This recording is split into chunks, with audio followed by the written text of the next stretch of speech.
So how do you actually take your story idea and develop it into a full-length story? Because oftentimes as writers, we do get story ideas. We get inspiration, we get motivation from wherever. And we find ourselves banking those story ideas in our laptops or books and visiting those story ideas years later, months later, or never visit those story ideas. I used to be one of those writers who will just have a story idea, write it in my phone, and forget about it. But then that changed. So today I'm going to be sharing with you two tips that helped me to develop my story ideas into a full-length story. Number one is identifying the category your story idea falls into. Basically, the length of your story. Does your story idea fit to be a short story, a novel, a feature film, whichever it is? It is very important to know the length of your story so that you can be able to develop it. For example, let's say your idea fits to be a short story. Then now you know that you're going to develop your story idea into a short story and you're going to write it in a short story format.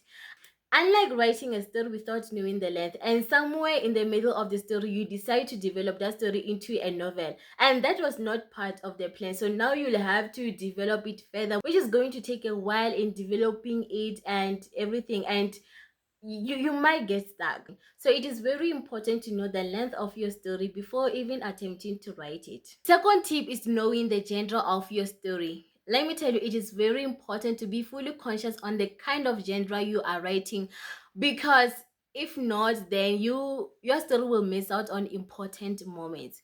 I used to be one of those people who will just write a story and decide on the genre of the story afterwards, and trust me, it is not good at all. Let me give you an example. Imagine writing a horror story, not being fully aware that you are writing a horror story.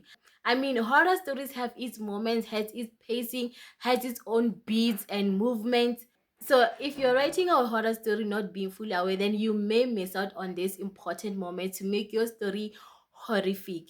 The same goes to each and every genre. Each genre has its own style, it has its own telling, and it has its own moment. So when you write a story, just be fully conscious on the kind of genre that you're writing. It is very important. The same thing goes to drama, which is my favorite genre.